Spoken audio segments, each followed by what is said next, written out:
Welcome back to One More Mana. My name's Derik, and today we are getting into another Kaldheim deck tech. Now, this deck tech is a little bit different because this is actually not a deck I built personally. This is one of Cowboy Kyle's decks, and if y'all ever have seen his decks in action, you might even be more excited about that. But this deck is awesome, and it's actually going to be played this week on stream too if you want to see it live and in action. And the commander is none other than Alrund, God of the Cosmos. Now, if you want any of the amazing cards in this deck, or you're just trying to collect all those beautiful showcase frames, head on over to TCG Player. TCG Player is phenomenal. They'll have any version of any card you're looking for. It's awesome because you can help support your local game stores. Also, you can search through different LGSs. And if you use the affiliate link down below in the description, you'll help support the channel in the process. We really do appreciate all the help. But let's just jump straight into Alrund now. I really love the direction Kyle took this deck. No surprise if y'all ever seen his decks yet. They're always crazy. He loves to do big, splashy, stompy type things, which is one of the many reasons I love Kyle. And this deck lives up to that completely. Now, he really wants to go a Voltron, kind of like, basically it's a Voltron route with an artifact sub-theme that just seems awesome. It's one of the cooler artifact sort of focused blue decks I've seen, just because so many blue decks that are artifact focused are the Urzas and the Emrys and are very combo focused and different things like that. There's nothing wrong with that. It's just not my play style. This deck much more, it speaks to me. So we'll jump right into Alrund himself. Now, Alrund is 5 mana for a 1/1 that gets +1/+1 for each card in your hand and each card you own that has been foretold. Now, that's the first part of the text. This is interesting. It helps with the Voltron stuff. Since we're mono blue, we can draw lots of cards, get in nice and big and beefy. I like that already. Now, going into the second part of the card, on your end step, you name a card type and you look at the top 2 cards of your library. All those that have that type go into your hand. This is great. It supplements that first part. It's card advantage, and especially in this deck, because Kyle went so hard into that Voltron theme, there's also a very heavy artifact sub theme now with all those different equipments and everything like that. So it all does synergize super well. Now, we do have a backside to Alrund as well. And that's a 2 mana 2/3 bird Haka Whispering Raven. Now, this card is pretty interesting because you can basically, when it deals combat damage, you can scry 2, then bounce it to your hand. Normally that seems like a downside, but for this particular deck, I absolutely love it because basically you can just swing in, deal some damage, get a flyer on the board if you need to, kind of get some card selection. Bouncing it to your hand is better because then you can go ahead and recast the side of the commander we really want and go ahead and get all our Voltron stuff going late. So this is a cool early game play to kind of get some setup. A little risky because if it dies, we got to worry about commander attacks, but I do like its potential to kind of just set your engine up in the early game. It also reminds me so much of, there's a Yu-Gi-Oh card. I played a lot of Yu-Gi-Oh when I was a kid. I believe it's called Yatagarasu. I'm gonna put it up on the screen. That was like my favorite card ever as a kid, and I remember, I think I stopped playing Yu-Gi-Oh when it got banned, and I was devastated because I had a whole bunch of them and I love those. So I'm already loving this deck. I'm gonna just call him Yata. His name is Haka Whispering One. It's a Yatagarasu. That is what's on the back side of this, so I'm kind of already very excited for it. Now, jumping into the creatures, you really do see this artifact sub theme in full force. There's so much stuff going on. One thing I really do love is this is the closest thing I think I'll ever see to a casual home for Emry and Urza, which is hilarious. And of course, Kyle would be the one to be able to pull this off. And that it's awesome. You can play Urza and basically use it as some extra ramp or use that construct as a secondary Voltron target and do some cool stuff with Urza without just taking over the game. Emry is also a great example to be able to recur some stuff, make sure you can get some card selection and get those equipments you need. By themselves, those are insanely broken oppressive type cards. Normally, the only thing going on to the stack when Urza gets played is sadness, but in this case, I think some cool stuff is going to be going on with it. Now, I also love the inclusion of Phyrexian Metamorph for the kind of similar reasons. It synergizes with a lot of the other artifact stuff we have, but it can also copy the broken equipment we're playing to really just make Alrund into a really scary threat. I also love stuff like Aeon Chronicler and Traxos as just basically backup Voltron targets we can throw some equipment onto and punch people with if our commander gets taxed out. I mean, our commander itself is insanely flexible because if we get enough equipment, we can honestly just throw equipment onto the bird, Yatagarasu on the backside, and start swinging at people with evasion if we want to, if we get enough equipment. So there's a lot of flexibility in the Voltron targets, and there's enough artifact synergies to get everything else going and get enough value to get us there so we can go ahead and punch somebody late game. With the sorceries, Raven Form is another one of these strange color pie breaking awesome cards that have come out recently that we get to exile something. This is just awesome, and it's a foretell card, so it synergizes. This is just a really cool new card that I'm excited to get a chance to play with, so kind of an obvious home in this deck. And I love Kyle's inclusion of flow of ideas. This card is just, you draw a card for each island you control. We got a crap ton of islands. We are going to be drawing a lot of cards. It's a 6-mana massive card draw spell, but in this type of deck, because the way our commander is, this can be the type of deal where late game, our commander's somewhat of a threat, kind of.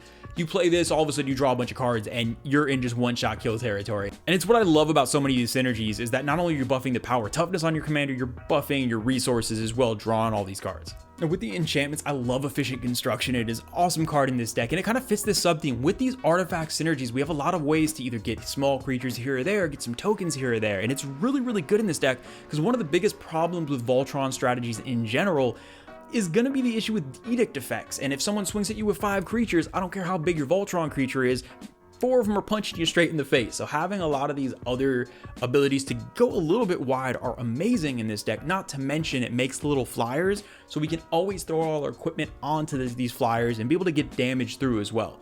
And this other thing in the enchantments, we'll get to that later. Potentially you might see that in the game winning step. With the planeswalkers, Kyle did choose to run one, and it is Jace, the Mind Sculptor. Jace is awesome.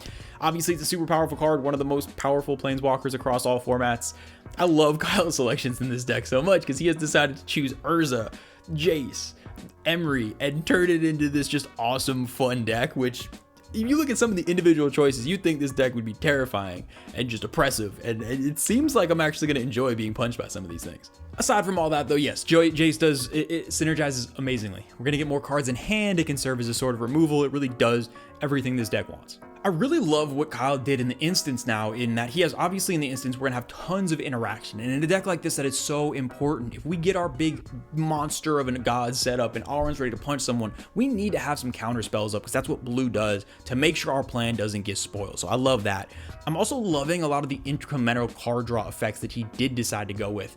Obviously we want to have 20 cards in hand, but you can't always get straight there, and he has a lot of effects that are, you know, draw 2 here, scry here, draw here, that over the course of the game, we're not going to just in one turn go from 0 to 100 cards, but enough stuff to keep card advantage, keep our hand size close to 7, and really maintain that threat while keeping card selection. I love what he's doing, kind of in the corner cases of these instant cards, just keeping the engine going, not trying to overdo it at any given time, because if you just become way too scary before you're able to actually do anything with it, you're gonna make yourself a bigger threat than you need to be, and it might die before you get a chance to kill anyone else. I will say my personal 2 favorite instances in the deck. One is Aetherize.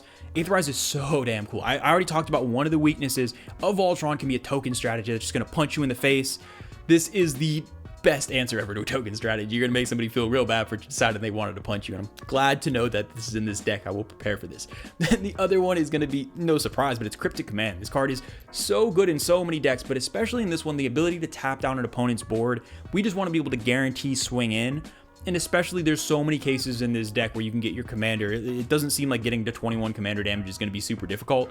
Being able to guarantee an attack gets through is huge, and the flexibility is just a bonus. Now looking at the artifacts, there's really 2 main categories that seem to make up most of this, and I'm loving where your head's at, Kyle. Now obviously we got mana rocks, we gotta have a bunch of ramp. It's a 5 CMC commander in a non-green deck.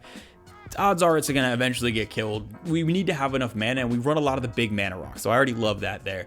But the real fun part of this deck is the equipment, and I see you like to play dirty, Kyle. I like that. We got all the swords in here. We got Sword of Fire and Ice, Sword of Feast and Famine, Light and Shadow, Black Blade Reforged is going to be punching people straight in the face. There's a lot of broken stuff in here, and it's really necessary. Voltron's not a powerful strategy, so if you just have some really powerful equipment just laying around that don't make homes or don't have homes in other decks, Voltron decks are the decks for them, because it's really hard to make a broken Voltron deck, so throwing as much power into it as you can sometimes just makes it serviceable. I will say Masterwork of Ingenuity is one of my favorite choices in this deck. Really everything outside of Black Blade Reforged is not legendary, so we're going to be able to do some super broken stuff. And I do actually really love the addition of Howling Mine in here. Howling Mine is a card that I kind of don't run in as many decks as I used to, but it's perfect in this deck. Everybody's going to be drawing a bunch of cards, but in this deck we have a decent amount of removal, we have a decent amount of counter spells, and we're really taking advantage of having cards in our hands more than anyone else. So this can be the thing where we really do benefit more. At the very least, you're letting the table have resources and let some crazy stuff happen, so I love that in here. And then the last one I'll talk about is Thought Vessel. We're trying to draw a lot of cards, so we clearly want Thought Vessel and Reliquary Tower. Those are no surprises, and those might be some tutor targets if we get opportunities to, because it'll feel real bad discarding down to hand size in this deck. And then with the lands, we're running tons and tons of basics. It's a mono blue deck. We don't really need much crazy stuff, but there are some really cool utility lands. War Room is a card that I still have not got a chance to play, but I'm assuming I will see it used to great effect against me when Kyle plays this. It's a super, in mono colored decks, it just seems super good. Getting a little bit extra card advantage, and it's doing what our deck wants. Rogue's Passage is an auto include because, again, Voltron, we want to be able to sneak damage in, so it's a great way. It's one of those cards, if you got your strip mine already, this is one of the best targets for it. You're probably going to die if someone plays a Rogue's Passage and you don't do anything about it.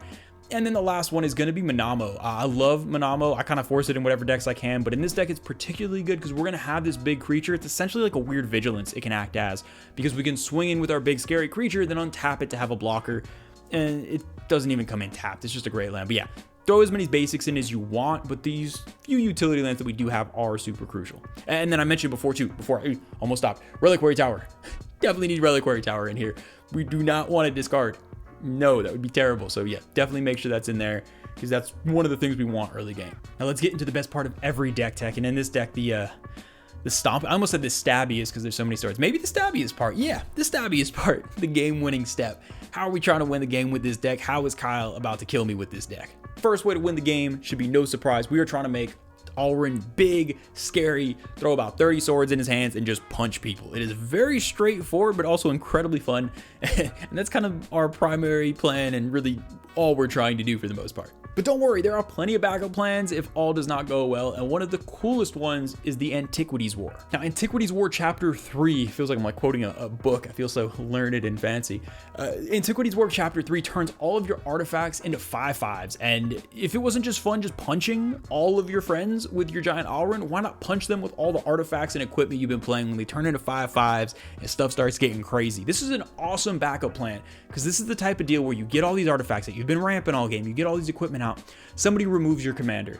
All of a sudden you got to pay all this mana to equip stuff, all these rocks don't really matter as much. This is the type of thing to make all that matter and create just a massive crazy swing to kill somebody, and I definitely need to remember to look out for this. I need to run Vorinclex or something to stop this saga from going off. And then the third way to win the game, and these are coming straight from Kyle himself, and this is my favorite one probably, is do crazy stuff with Urza and Emery. And I do love that. I mentioned earlier how cool it is to run some of these broken cards in a much lower power level deck than an Urza deck would be.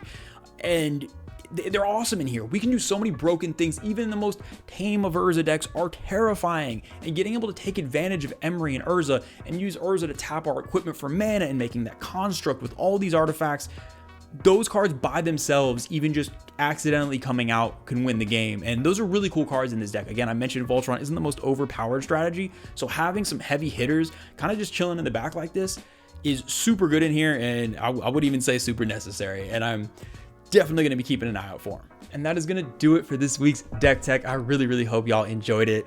Kyle, I really love this build. Thank you so much for sending me this deck list, because Alrund's something I've been interested in and I never just hadn't gotten a build together for it yet. And this deck list is awesome. I'm very excited to get my face beat in by it. And I mean that genuinely. It looks crazy. One of my favorite things about it that I really didn't emphasize throughout the deck tech too much was how awesome it is that he takes advantage of that second ability as well. When I first read Alrund, my thought was really probably just name land and see if we can get extra lands in hand. But because we have so many artifacts, there are times where we might just try to get card advantage through getting more artifacts, which is super cool. Seems like a super fun deck. Hopefully I still feel the same way after being killed by it, but it looks awesome. As always, a huge shout out to the patrons. We love and appreciate y'all so much, and there's just so much exciting stuff to come right now. If y'all have any cool, exciting builds of Alrund yourself, definitely let me know in the comments if y'all are excited about it. And if y'all remember Yatagarasu, little purple Birdman from Yu-Gi-Oh!, definitely let me know. That's crazy nostalgia. That's a broken card. We're gonna make that a commander one day. But until then, I will see y'all next time.